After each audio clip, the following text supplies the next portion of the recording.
NACDL is the association of the nation's criminal defense bar.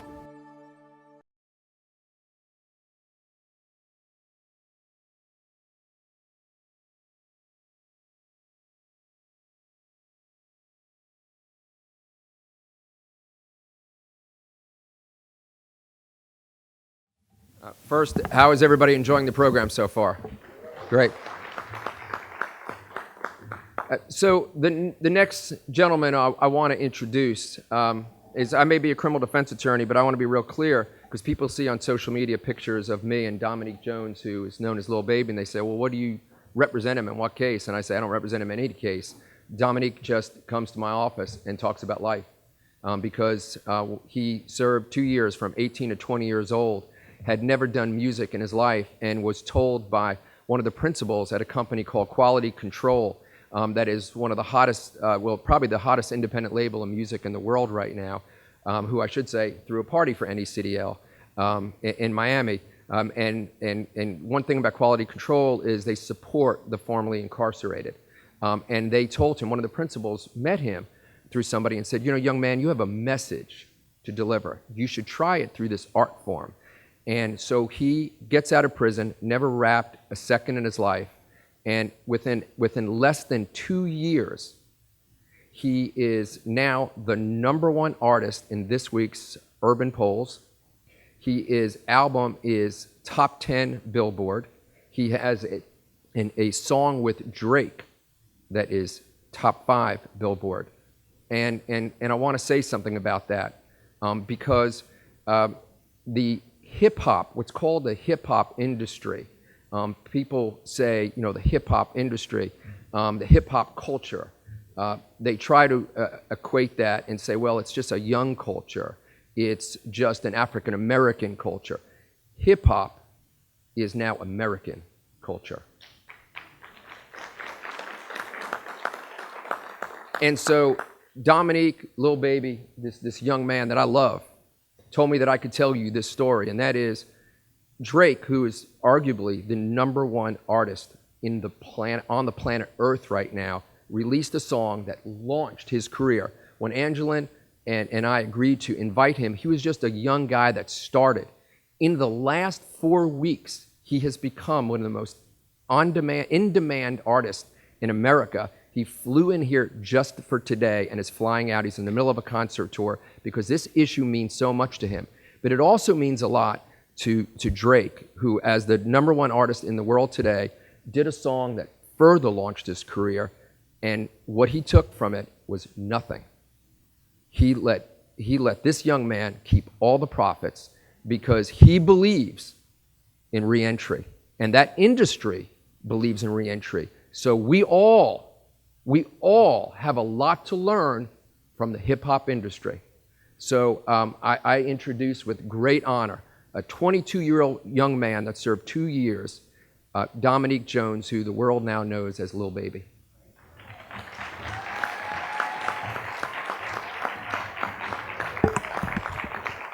So I was afraid of this, so you get like this huge, introduction, and my little introduction of the rest of the panel is, it's going to be great, trust me. I have to cut down on time. So I'm going to introduce this gentleman to my right, Christopher Ervin. I met Christopher, we released our Collateral Consequences report in 2014, and so it's been 4 years, and I met Chris, and he came to our launch of our report, and he's just been like steadfast supportive of NACDL and any work that I do and Ivan does, and he's just social media, if I send him something, he has it on there. He is formerly incarcerated, and he has this amazing organization called Lazarus, Rite, and they are doing some great things in terms of training people who are coming home. A lot of you know about the licensing, like he has to explain it, but driving a truck and you need a specific type of license, like I don't drive a truck, I only have a regular license, barely.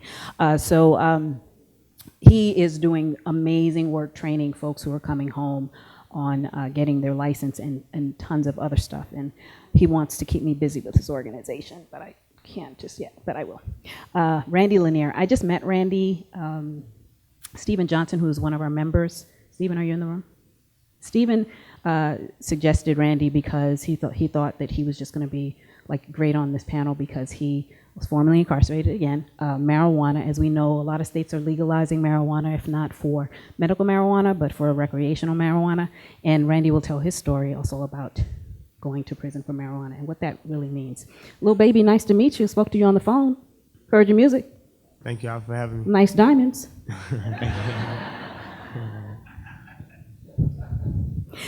Kevin Skidmore. Hi. Nice to meet you. Haven't spoken to you on the phone, but just really appreciate you being here. You're local in Atlanta, and you were suggested by Danielle, I believe. Danielle, are you in the room? Hi, Danielle. Thank you. Owns a trucking company, and you received relief on your prison sentence. So we'll talk a little bit about that. And you own a trucking company? Yes. Yes, okay. So what we're going to do is talk a little bit more in themes, okay? Because I want to pull out some of these issues. And originally we set this up that we would have folks who had been out for a while and folks who hadn't been out for a while, and we wanted to make it a little bit larger, but I realized I didn't have the time to make it larger. So we're just going to go with it. You know, I know some of you have been out for a little bit longer than others, and some of you were in longer than others. So one of the things that I want to talk to you about is, what was your most challenging collateral consequence coming home? Chris. Good afternoon, good morning. I don't even know what time it is. It is still morning. There was no one most challenging for me because I had taken criminal law in college before I was arrested. So I felt like everything that I was restricted from after I had served my time was my most challenging thing. I felt like there was no reason that I shouldn't be able to protect myself in my home. I felt like there was no reason that I should be kept from voting, especially as once you get out, while you're on parole and or probation, you have to work. It is mandated. And in America, if you have to work, you have to pay taxes. Why shouldn't you be able to choose your representation? So having the knowledge of this in my head, it was conflicting. I can't focus on one consequence. I need to know why there are any consequences if I have served my time. I'm going to skip and go to the end and ask Kevin to answer the question. My greatest challenge in getting out was finding somewhere to live. It was tough finding somewhere to live. And my first apartment that I did find was in the same area where I caught my charge at. I was around the same people all over again. Randy? I had quite a few challenges. My incarceration was 3 decades, 27 years, in maximum security penitentiaries throughout the United States. One of the challenges I first faced was a simple thing to everybody. It was just going shopping. After 3 decades of not seeing that, of just getting my commissary through a window, I'd get stuck going to a Walmart. I'd get stuck. It was too many decisions for me to make, kinda. Some other things was just getting a job, finding a job. I got blessed. I got a job at minimum wage, paying $8 and something, $8.35 an hour. 6 months later, I was a manager. Now I'm working as a behavioral health technician with veterans and young millennial people that are abusing drugs and so forth. So I'm blessed with the job I have, and I'm really grateful for being here and being able to share what my thoughts are with Collateral. Another thing of Collateral consequences was just getting insurance on a car. It was so high because I hadn't had a driver's license in nearly 30 years. So when I go to get insurance, it was 4 times the rate because I hadn't had driven in 27 years. So that was a difficult, just to be able to afford the insurance for an automobile. Relationships with other people coming out at the halfway house. I had to do 6 months at a halfway house. And there was no therapist at this halfway house, which I think there should be, especially for long-term offenders. Because there's many emotional things that you go through from just being in crowded rooms with people and the trust that you had lost and now you're trying to build back up. I know throughout the federal prison systems, you have camps, you have lows, you have mediums, and you have maximums, and you have the supermax. And for 27 years being in a maximum security, coming out into society, it took me a while. I didn't think I had changed at first, but after being around people and in situations, I realized I did. And luckily, I had a family that supported me and a place to live when I got out. And everything is really wonderful, and I'm loving every moment. Randy, let me ask you, how long have you been home? I've been home 3 years, 10 months. And making $8.35 when you first got home? Yes, ma'am. Okay. How many of you could live on $8.35? I mean, my shoes, you know. Just saying. I'm being real with you guys. Little baby. Do you want me to call you Dominique? I'd rather call you Dominique. Can I call you Dominique? Yes, ma'am. Thank you. I know that's what your mom gave you, that name, Dominique.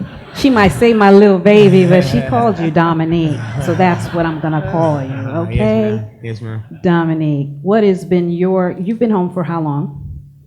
2 years. 2 years. Yes, and you were in for 2. Yes, ma'am. And what has been your biggest collateral consequence? I mean, beside the fact that you're now a big, star, we ain't gonna be able to talk to you after this. Even now with me being a star, you know what I'm saying? Because I just became a star so quick, and I've been in this environment my whole life. So coming out, it's just hard to even just make a change completely. When it's something even though I went to jail for 2 years, I've been doing whatever I've been doing for my whole life. So it's kind of hard to come out and be to steer straight without getting back in trouble or going back in jail. This is the biggest part is not going back to jail. Whatever you got to do, not to go back to jail. So I'm glad you asked that. How, for you came home and you're now, this rapper and hooking up with Drake and, Drew Findling. Because Drew's a star. Y'all don't know, but Drew is really a star here in Atlanta. How are you going to make sure, because I asked you this question when we were on the phone, how are you going to make sure, and I'll ask all of you, that, and I know you guys aren't going back. I mean, I know Chris very well. I know he's not going back, but I just want you to answer. How do you know? What are you going to do to make sure you don't go back? See, that's an everyday challenge, honestly, you know what I'm saying? Because it's so much you can get into, especially with me being young in the position that I'm in. So it's so much stuff go on to the point where I just have to turn the other cheek or be the bigger man. But I'm glad I got those 2 years in my head, so I know, you know what I'm saying, what I'm turning the cheek for. You know what I'm saying?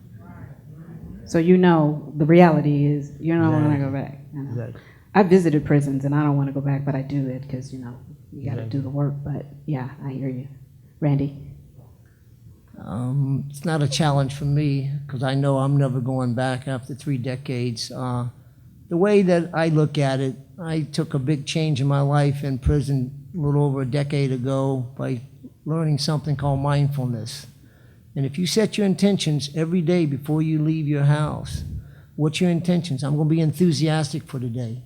I'm going to be a great attitude today. Right. I'm not going to condemn nobody today. One of my intentions is I'm not going to be judgmental towards anybody. And so I set my intentions daily, and if I start to get off center, I can come back to my center and realize, wait a minute, my intentions was not to have a negative attitude towards anybody. So it gives me something to center myself every day. And working with these veterans and young millennials that are opiate addicts, I take them to the beach. I was just talking to Stephen about it. I'm very blessed because our consciousness creates our reality. Your predominant thoughts will be the path of your life. And if you start understanding that, you realize how the laws of attraction work, and you can become and be creative with whatever you do. I took up artwork in prison several years ago, and now I'm selling my artwork on the side. It's incredible because it's a hobby. And it's something I do. So when you find an interest in your life, that's way of this God, your energy telling you to pursue it. That's a way, it's a cue. Just like little babies found an interest with his rapping. So when you find something that interests you, if you pursue it, you live, eat, drink, sleep, talk it, you will become it. And that's it. Are you from Boston? No, I was born in Virginia. I live in Florida now.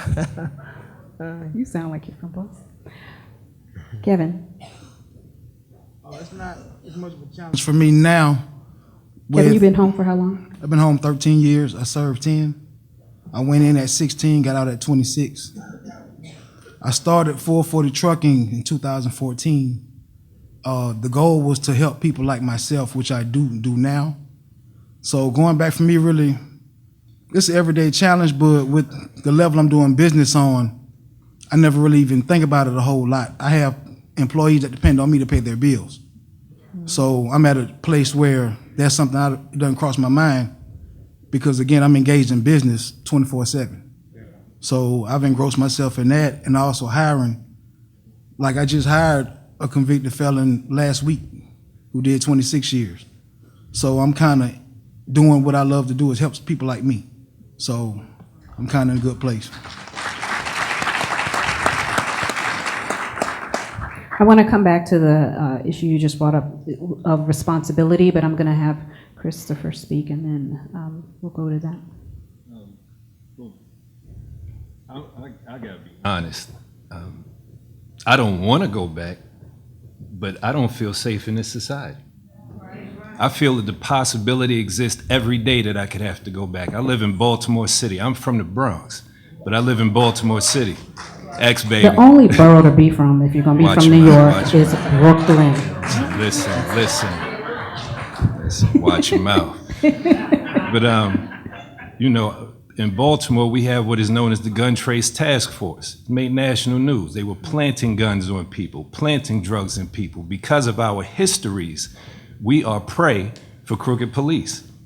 So the possibility exists that I could go back to prison any given moment, not just any given day. So I don't feel safe in this society. What we do with trucking is, I was glad to read the brother's bio.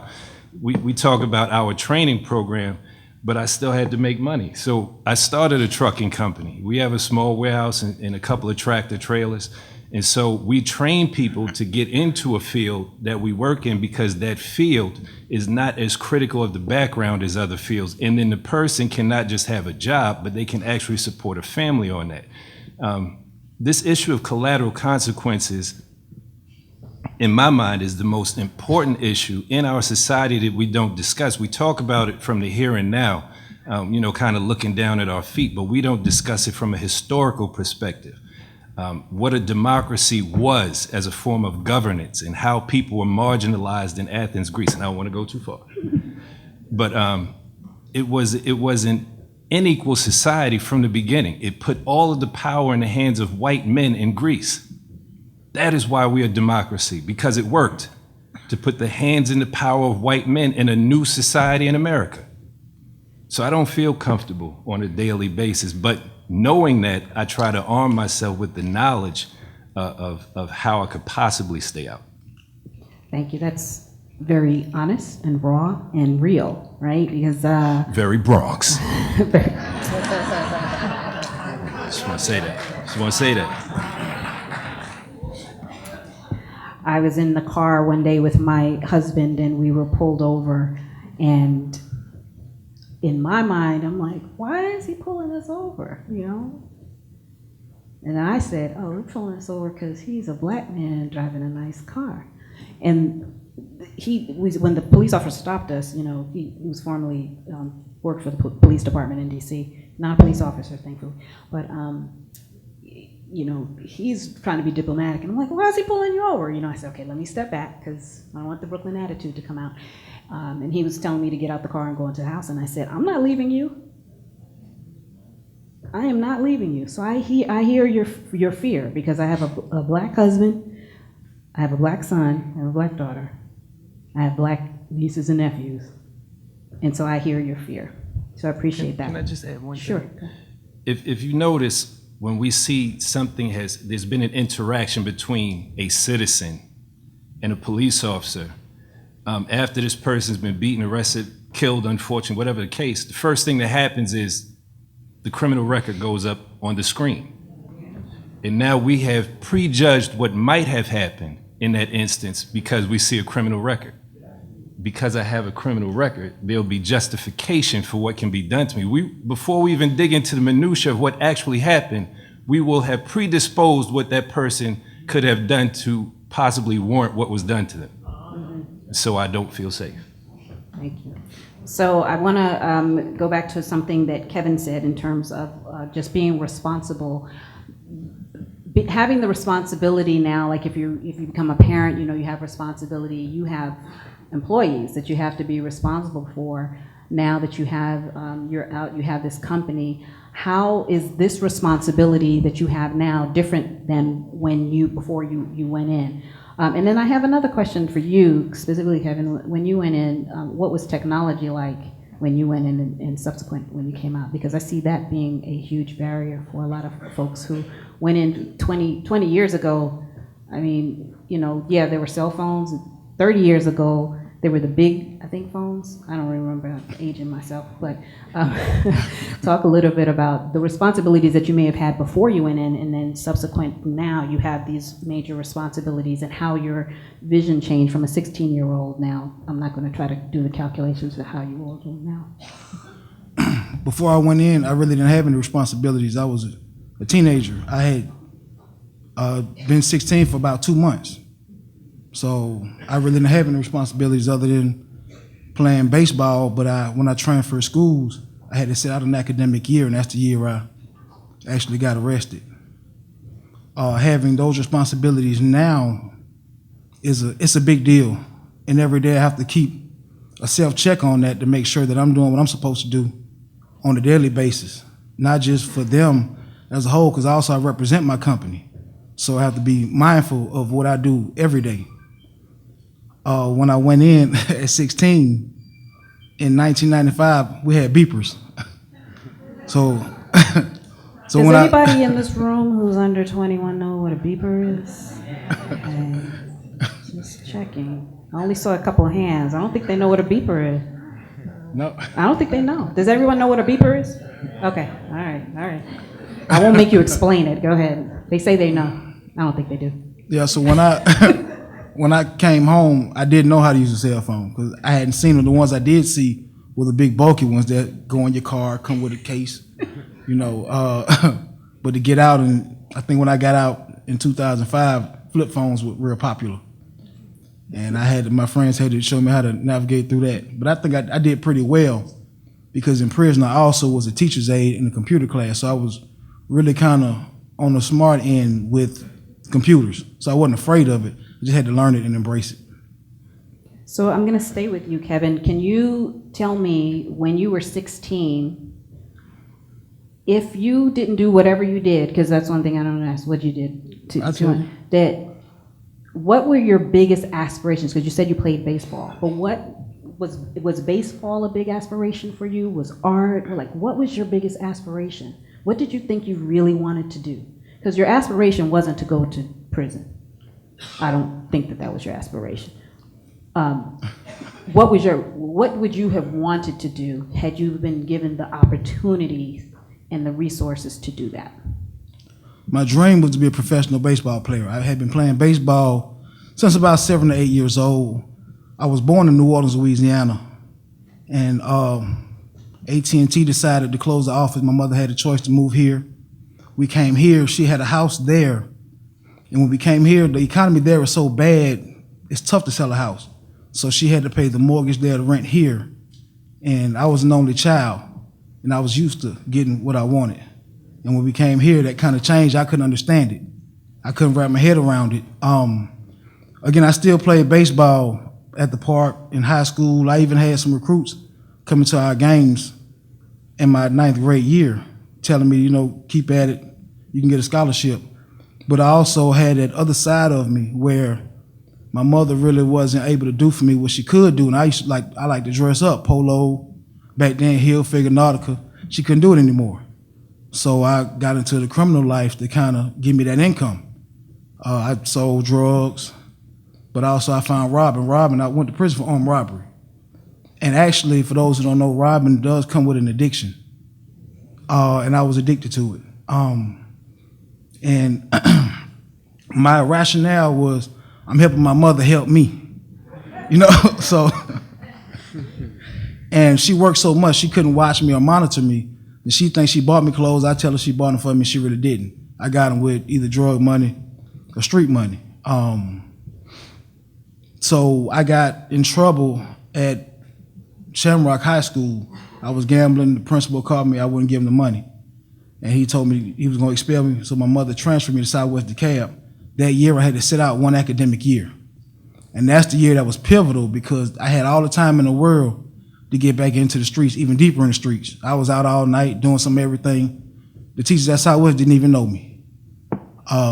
And I just had the time to really get into it and get deeper into it. And of course, access to guns was easy. I had my first gun when I was 13. So that year I had to sit out.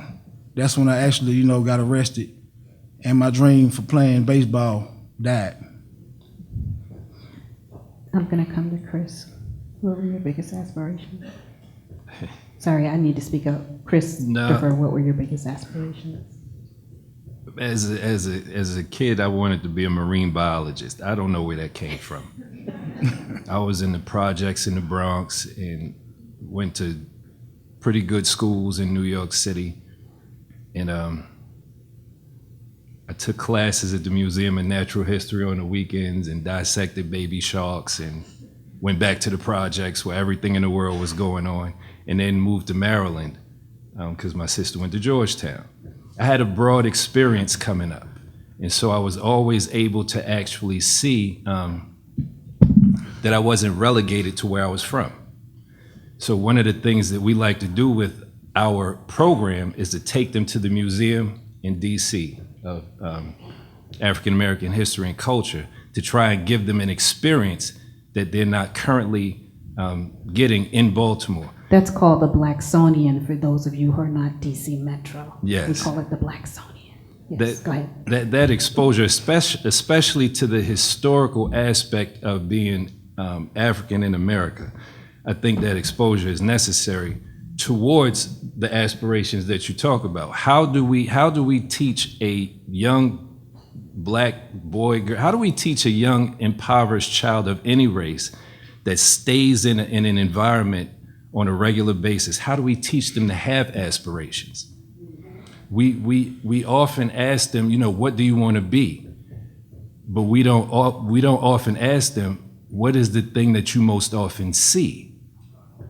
How are you going to be something that you have no connection to? So like I said, because I had a broad upbringing, I wanted to do and be a lot of things. I also left out. I was in the Marine Corps. Besides, all of the other things, just because I always looked for challenges. I've always played sports. I played baseball. I was on an all Dominican Little League baseball team in Spanish Harlem.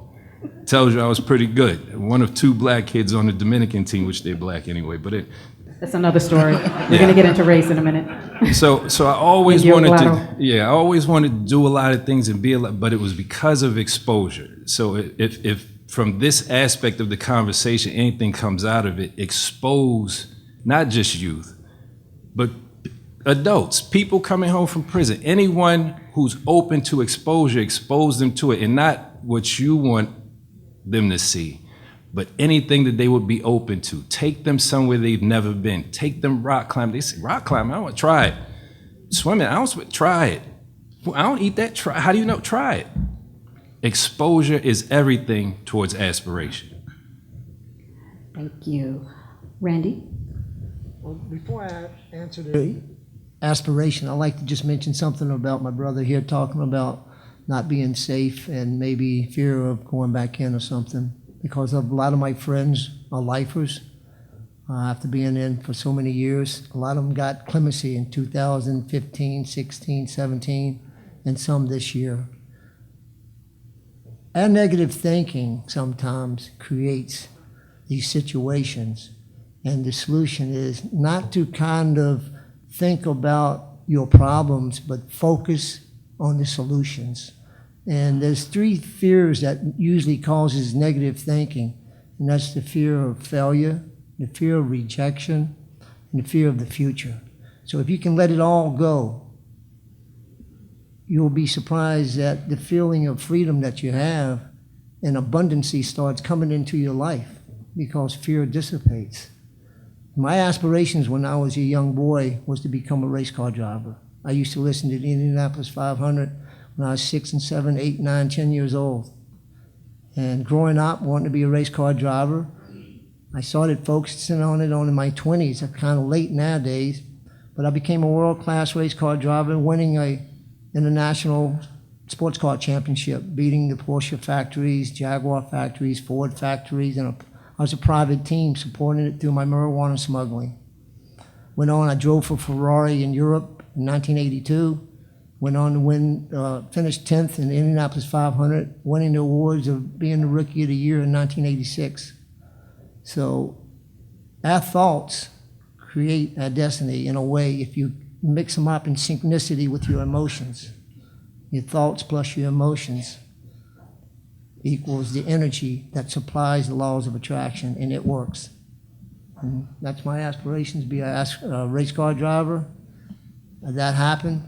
I guess somewhere along the line, my aspiration is to be a drug smuggler, and that kind of happened on a very large scale, and it cost me 27 years of my life. Thank you. Dominique, we had this conversation. I asked you, Well, what would you have done differently? What do you want to do? well, with me, like, what y'all talking like, as far as like people come back into society, like you, like that's me. So like, as far as like aspirations, like growing up, like what you want to be, like I never wanted to be nothing.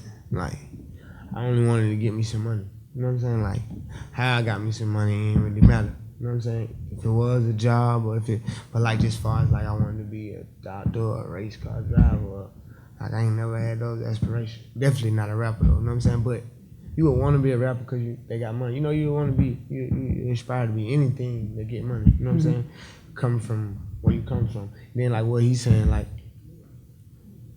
it's a lot on what you see too. Like, you know, if you grow up around doctors in the household, more than likely you can become a doctor. But you know, your mama do this. Not saying you can't. You know what I'm saying? But like, it's more likely not to happen if you don't see it. You know what I'm saying? So like, if you see like drug dealers every day, you'll turn out to be a drug dealer. Like, you don't have to be. You know what I'm saying? But it's more. You know what I'm saying? But it's your environment. That's what you're seeing every day. It's like more of what you see. Now, but if you see your mom and dad wake up every morning, even though you live in the projects and your mom and dad they work every morning, like you more like when you get old enough to get a job, you going to get a job. You know what I'm saying? So it's like it's definitely on what you see. You know what I'm saying? Right.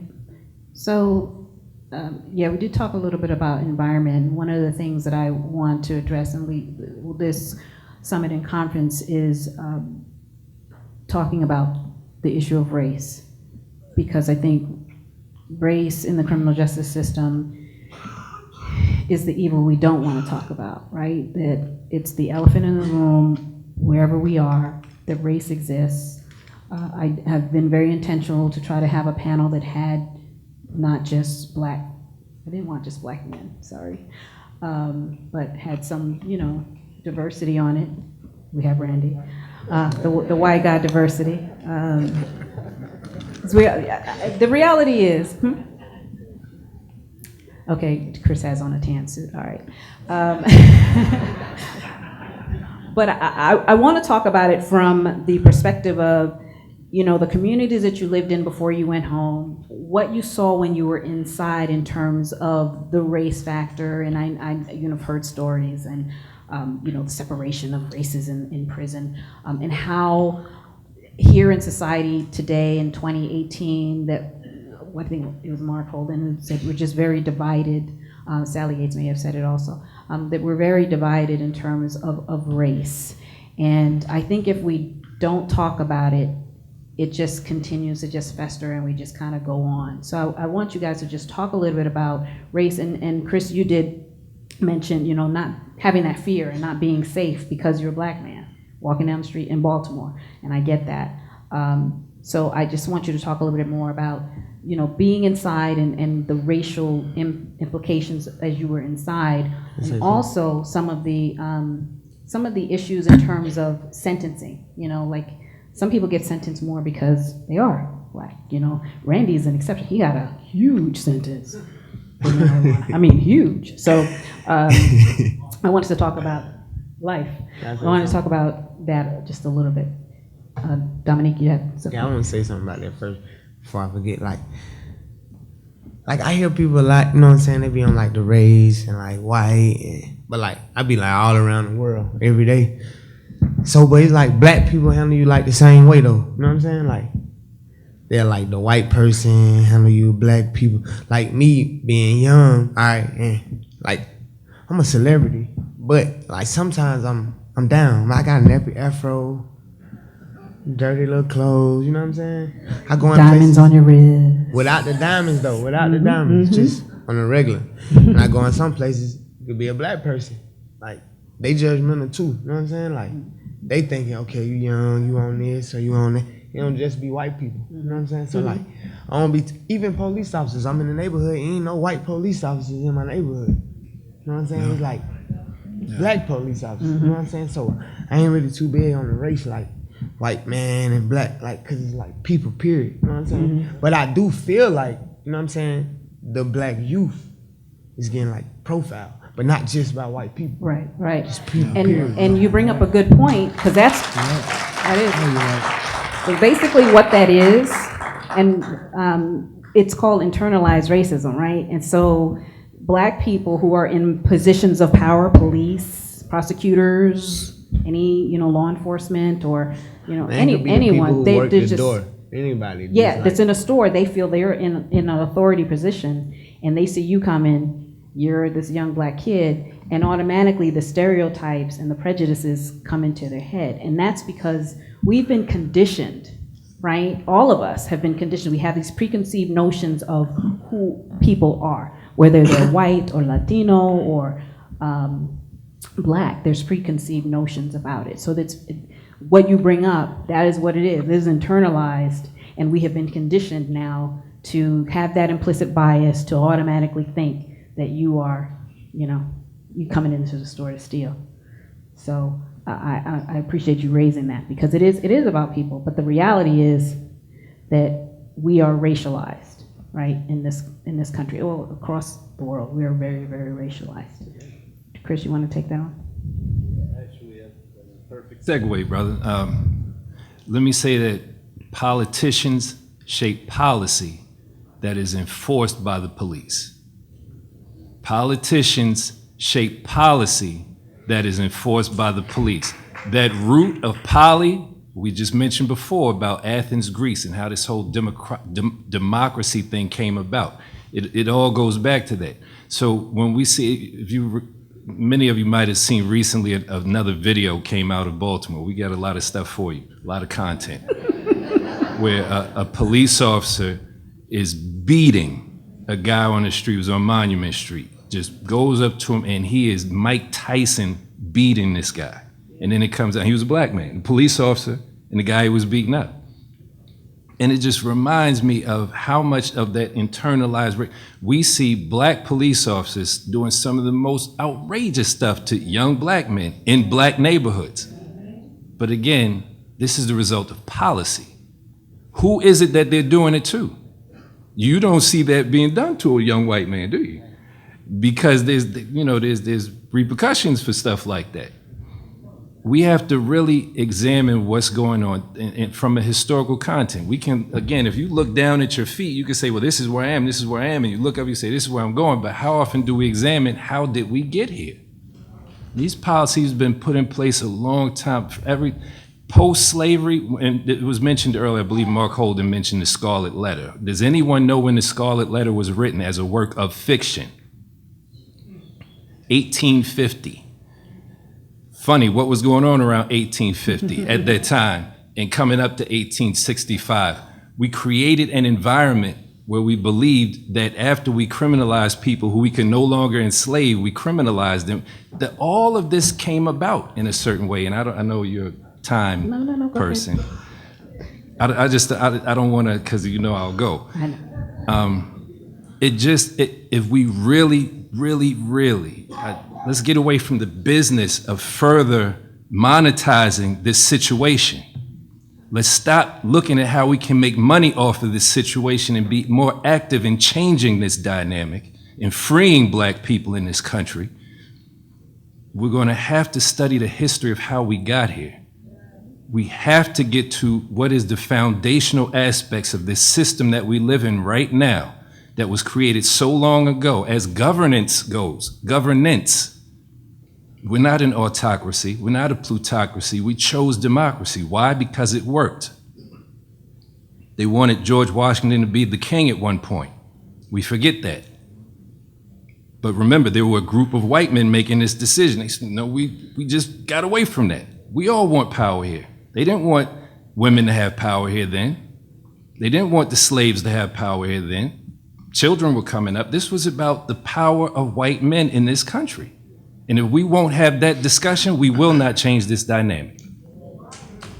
Thank you. Thank you. Kevin?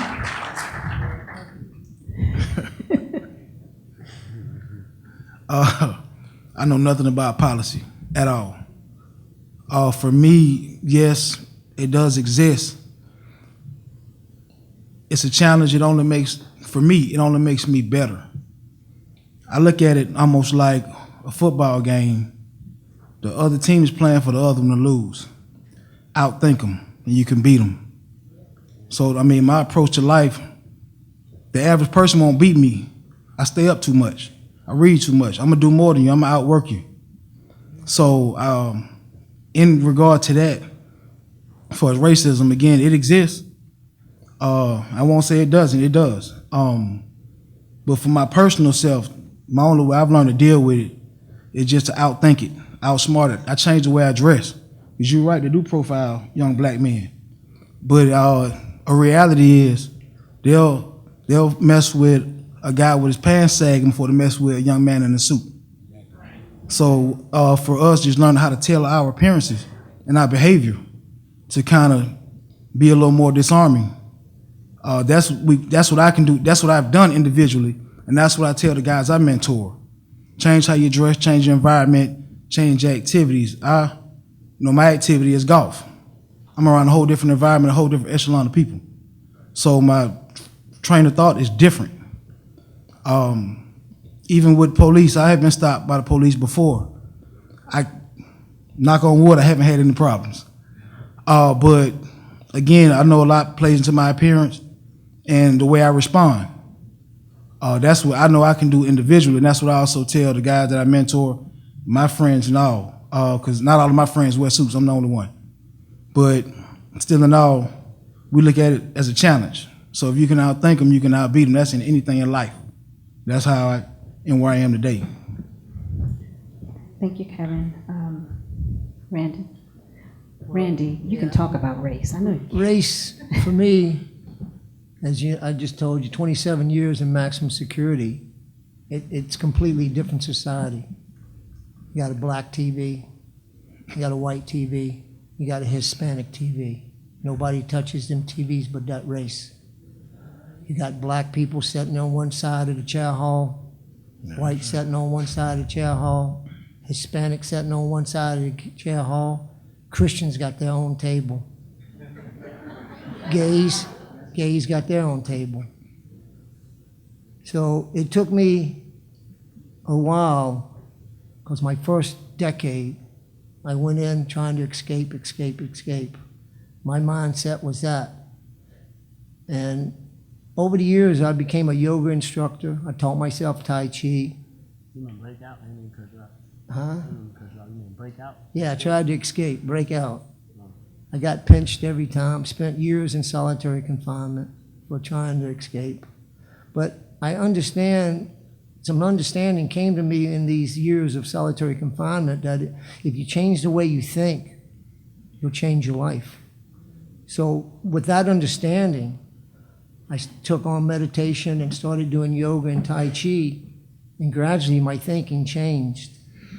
And I don't see color anymore. I'm not judgmental. I try not to be every day. It's one of my intentions. I try to be a mentor to a lot of the people that I work with. And as I see things coming in like that, I address the issues with these people. In society, I think we started going back to what my brother was saying.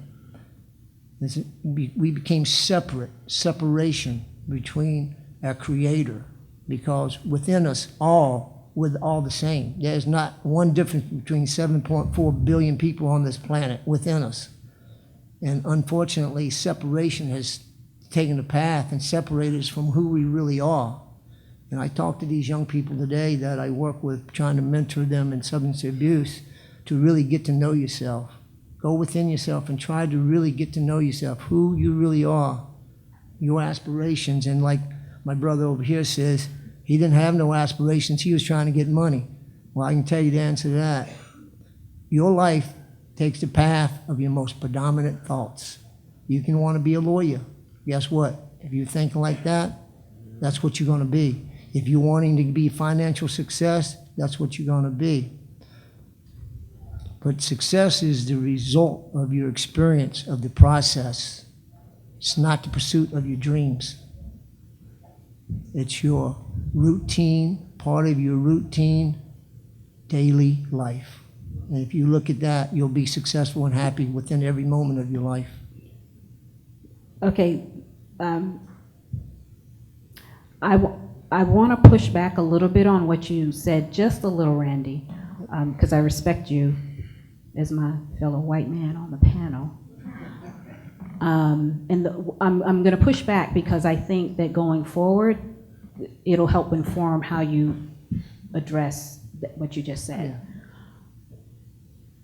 I've heard white people say they don't see color. And I want to stop all of my fellow white friends, because I have some of them here in the audience.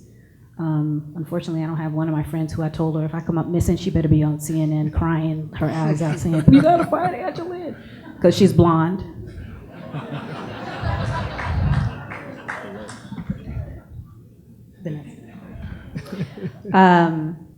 Because we know the reality is that if you are a white woman with blonde hair, even dark hair, and you come up missing, you are a priority. You will get on CNN. You will get on MSNBC. You might make it on Fox. I don't know. I don't watch them that much. But in terms of people saying that they don't see color, you have to see color. If I walk in the room, you'll know I'm a woman. But the first thing you'll probably see is I'm black.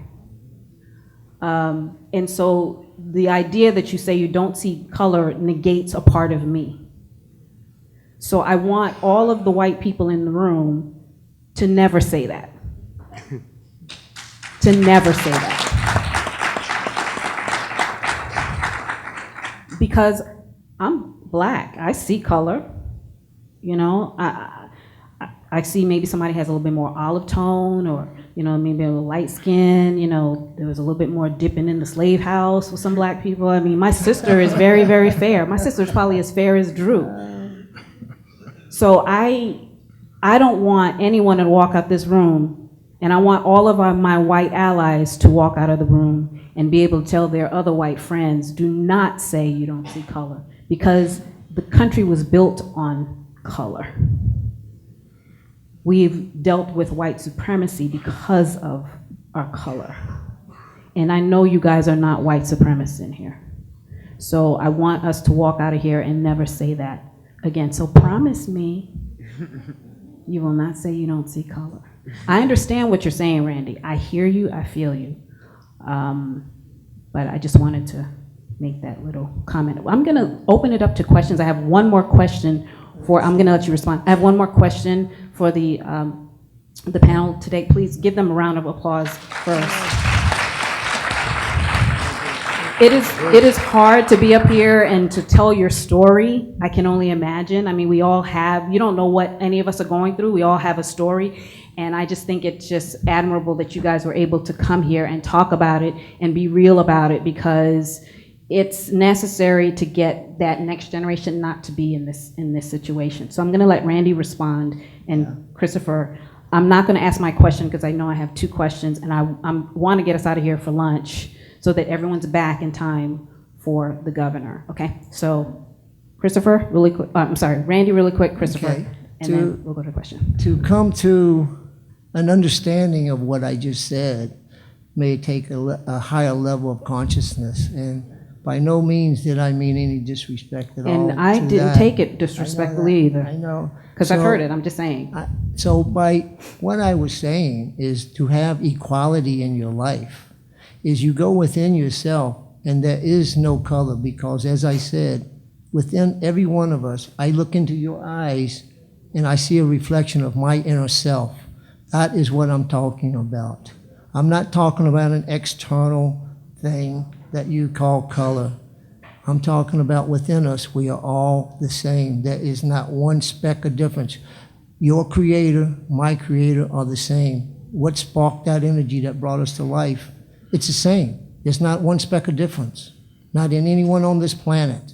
And that's where the changes come because there's a separation amongst who we really are. I agree with that. There's separate. Christopher. I think that was a good conversational point. And I would encourage everyone to see color, not in the segregatory manner. I would encourage you to see color in the cultural manner. So by your skin tone, I'm going to say, oh, where you from? My man, you Puerto Rican, you Dominican, where you from? You from Afghanistan or you Japanese? I want to know about your culture. Again, I'm from the Bronx. So I want to know what y'all eat. I want the rhythm, what y'all listen to. Can I boogie to that? I want to get to know you, and I want you to get to know me. So when I greet you in that traditional way, I want to say, I see you. If you're familiar with that greeting. How are the children? So we should see each other, not in the way that some people might want us to see each other, but in the way that brings us all together. We should see and recognize each other. Thank you. Tony, you have a question? Got the mic on yet? Okay. Yeah. We see each other. Introduce yourself. Oh, hi, I'm Tony, nicknamed Tony, Roberta Myers from Legal Action Center. Hey, y'all. No, we see each other with the goal of finding all those unifying ways that we come together, and I'll deal with this on my panel, so we'll talk about this. We'll take it up. One thing I just wanted to bring up, and I wanted to make sure you all didn't skirt over. Randy talked about it a little bit, and Chris, and the importance of mentorship. What has been warming my heart, and I've been feeling and really vibing off of with watching you, not just hearing you, is even looking at you, listening to each other, and watching some of the things that you're saying. And Dominique, I'm gonna call you Dominique because my baby name is Dominique too. Watching each of you kind of like hold on to and sponge in some of what you're sharing. And I imagine we'll probably take back and use it with other people that you're talking to. But I would love to hear you talk more about whether or not mentorship has been a factor in your life through the transition of coming out of prison, and how important that was, and who did you kind of look to for that? Why don't we start with Kevin on the end? Coming I'm almost out, putting you on the spot, huh? I really didn't have a mentor. My mentor really was books. So I read voraciously while I was in prison and kind of just applied when I got out. When I got out, I had nobody to show me what I'm able to show people today, so I had to figure it out. I made a lot of mistakes. I could have got here where I am today sooner had I known better. But I kind of had to learn it as I go. So for me, I didn't have any mentor at all. I had a mentor that brought me into the trucking industry, which is why I was able to make it so quick. And I also take the time to mentor the youth when I have time. I'm really, really busy. But I try to at least make a phone call or two throughout the week to one or two of them, just to show them that I did think about them, because I know it does matter. Go ahead, Dominique. Well, me personally, I definitely never had a mentor, really. You know what I'm saying? Like, as far as like to do the right thing. You know what I'm saying? Like, all my mentors is like drug dealers. You know what I'm saying? So like, you got to be like a self-mentor when you're in certain environments. You know what I'm saying? And then I see like certain stuff one person did wrong, certain stuff he did wrong, certain stuff he right. So like you have to mentor yourself in this state, you know what I'm saying? Like especially like you don't have a father figure or like, you know, I'm from a neighborhood where it's a lot of dudes, so we like call each other brothers like bros. So like we like mentor each other, you know what I'm saying? Like if if you went through something, you know about this, you tell me, or if I went through it, you tell me. So, but it's not like a really like a mentorship. Like right now, like if I wasn't rapping or nothing, like I wouldn't know where to go to get back into society if I was stuck. Like I wouldn't know where to go. But you go to Drew's office periodically, he told me. Now, like I go to Drew's office because like I start getting in trouble. I know a lawyer, you know, like.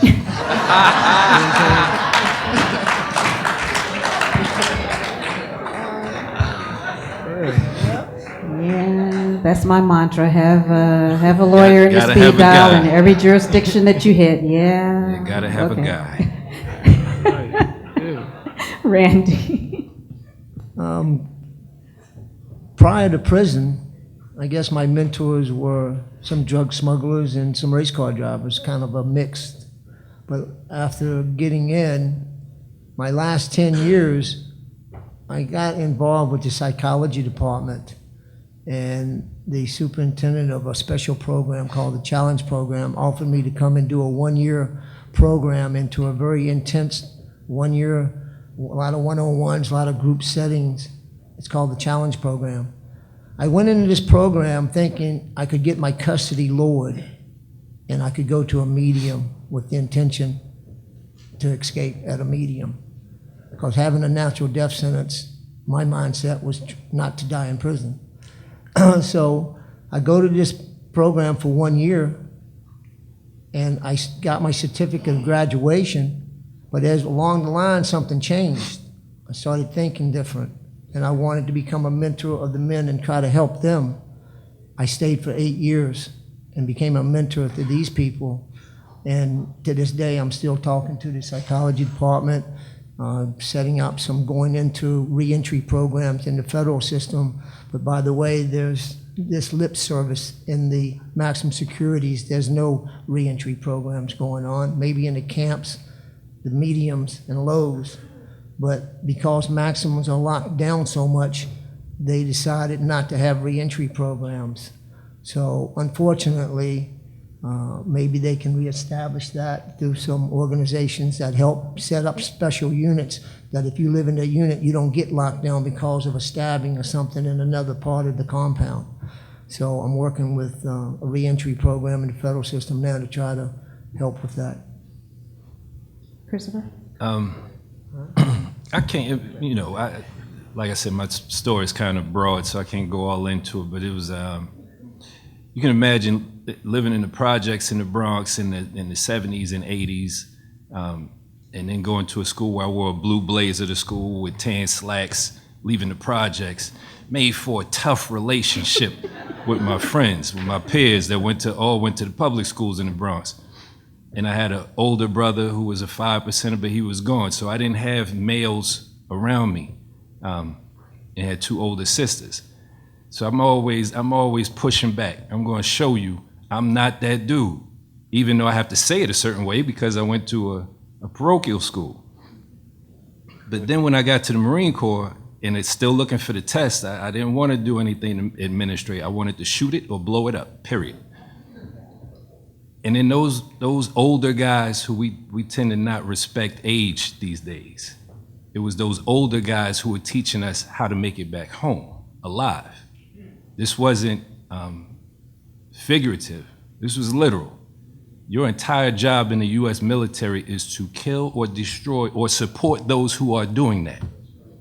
And when I realized that these guys are taking the time to teach me how to make it back home, even when we weren't formally in fam fires and in these different instructional periods, what we talked about in our off time was just them teaching me how to make it back home and put me in a position to teach other people how to make it back home. That caused me to reflect on the periods when I thought I didn't have any mentors. And I realized that my football coaches at John F. Kennedy High School has won numerous state championships in New York. When I realized that they weren't just teaching me how to take that kid's head off when he crosses the middle, they were teaching me determination and fortitude, how to play through rain and snow and all of that stuff. And then I realized that the old guy that was playing dominoes, the old Puerto Rican dude, when he would just pull me up and say, "Papa, don't do that," he wasn't just teach. He was actually mentoring me if I was open to receiving that mentorship, because he was always going to be on that corner. He was always going to look out for me. So sometimes the thing that I reflect on most and try to pass along is that it might not be the mentorship that you think it is, but it's there if you're open to receiving it. Take it for what it is when it comes to you. It might not be long lasting, it might not stay with you, but if somebody gives you a jewel for the moment, run with that. Wow. Okay, 2 quick questions. Tracy, I know you. Quick question. And Omar, I don't know you, but you know me now. A quick question, because we are going to break on time for lunch, okay? So quick question. Ask your question, and then I'm going to have Omar ask this question, and then have the panel close us up. Okay, it did morph into 2 questions now, because Chris took mentorship to a whole nother level. I know. But I'm just going to stick with one. See? My name is Tracy Syfax. I'm author, entrepreneur, from the block to the boardroom. My question is to Chris and Kevin, because when I look at employment, I look at entrepreneurship and how we get started in business. Was it being turned down for a job? Were you forced into entrepreneurship, or is it something that you aspired to be as a young man? And when we look at mentors, growing up, I think it's very important as African American males that we see on a daily basis what an entrepreneur looks like. So did you guys actually have an idea of what one looked like so that you knew you could enter into this field? Or were you forced into this field, the fact that you couldn't get a job? Okay, let Omar ask his question, and then we'll let the panel answer. Omar Howard, founder of Freedom is a Choice mentoring program in Decatur. Author. Author as well. 8 o'clock in the morning tomorrow. Yes, I'll be here in the morning. So will everybody in this room. Be on my We'll panel. be here to support you. First of all, I just want to make a quick statement. First of all, one of the most crucial points in what we're talking about, I think if everybody recognizes, as great as everybody else doing, one of our crucial points in fighting against juvenile recidivism is a young man that's sitting right there in front of us, where music has been so influential to our young people in a negative aspect. And also, I'm hoping, young brother, that you really use this platform, man, to really make a difference, because young men like you is going to be our proactive approach to helping young brothers and young sisters see a different path, even though you're utilizing music to take care of your family and doing some great things, because I don't think you just also wanted to be a rapper one day and thought you was going to be famous. It was a chosen path for you. So I hope you utilize this platform, man, really to make a difference.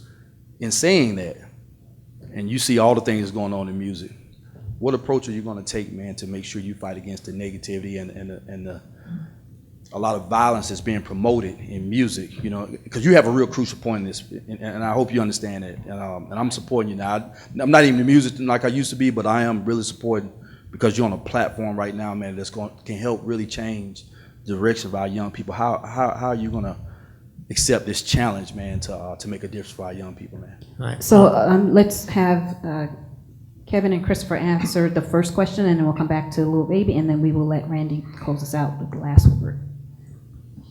No, I wasn't forced in entrepreneurship. I worked a job. I wanted to be a millionaire. I like money.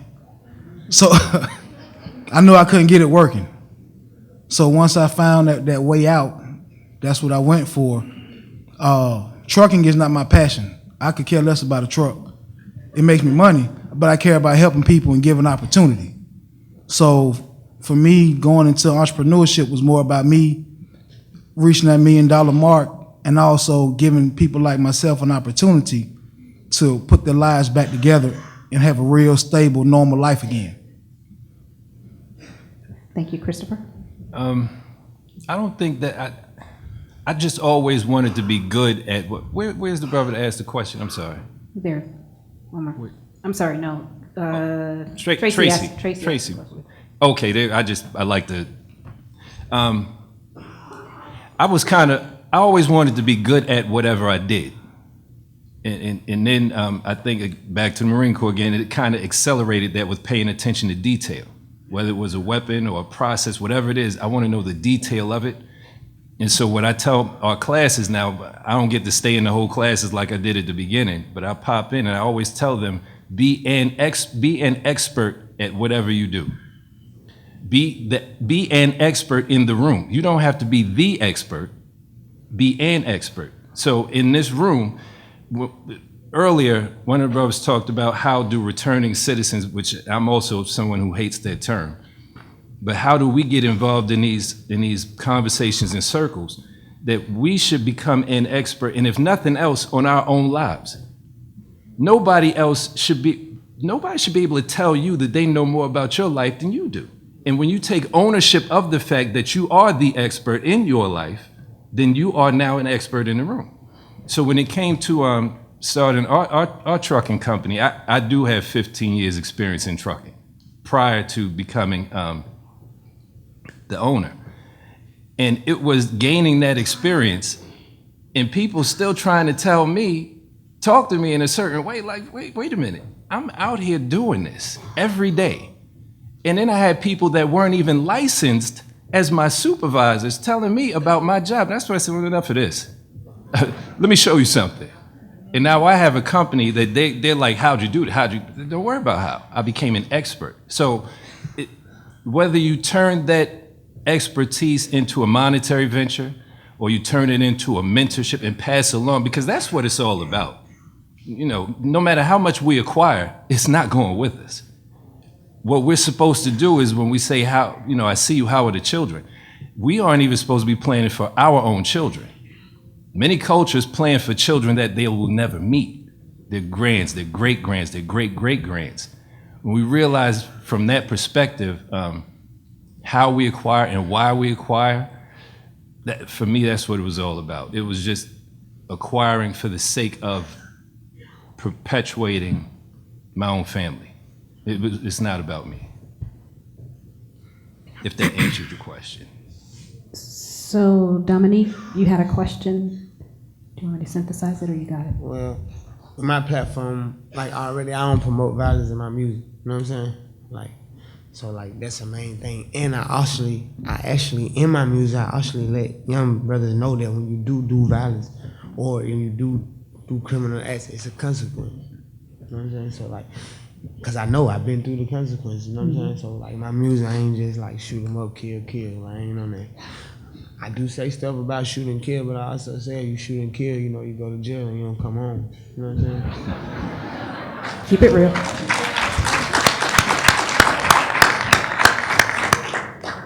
Randy, you are standing in between all these people and lunch. Well, The pressure is on. no pressure. I kind of let pressure go by me. But since I've been out 3 years and 10 months, I've shot a reality TV show, a pilot TV show called Back on Track. And it's about celebrities, athletes, and formerly incarcerated individuals showing that once they've fallen from grace, what are we doing to get our life back on track? And hopefully it gets sold. The producer has it now, and looking for that to come out in the future. Please join me in thanking this beautiful panel.